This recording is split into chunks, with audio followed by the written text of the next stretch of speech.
Banjir terjadi akibat meluapnya Sungai Bonto Tangah yang tidak dapat menampung curah hujan yang cukup tinggi.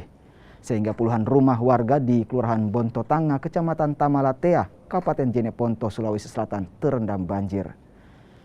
Derasnya aliran air sungai yang masuk ke permukiman membuat warga khawatir. Selain rumah warga, sejumlah jalan penghubung antar kabupaten juga terendam banjir yang membuat pengguna jalan harus berhati-hati. Polisi yang turun di lokasi banjir berusaha membantu korban banjir dan pengguna jalan. Biasanya ya, tahun-tahun kemarin itu ada nih banjirnya itu hanya sampai di sekitaran masjid.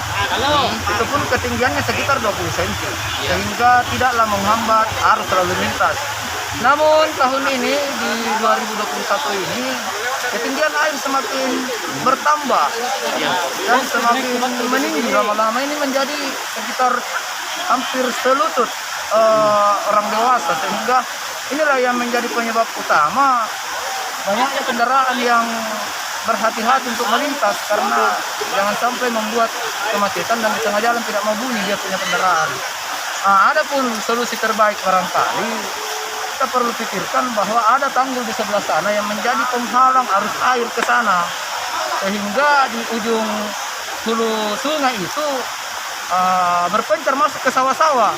Dari sawah-sawah inilah dia merembes lama-lama ke pemukiman dan melintasi jalanan ini. Selanjutnya menuju ke laut yang di sebelah sana. ada berapa rumah?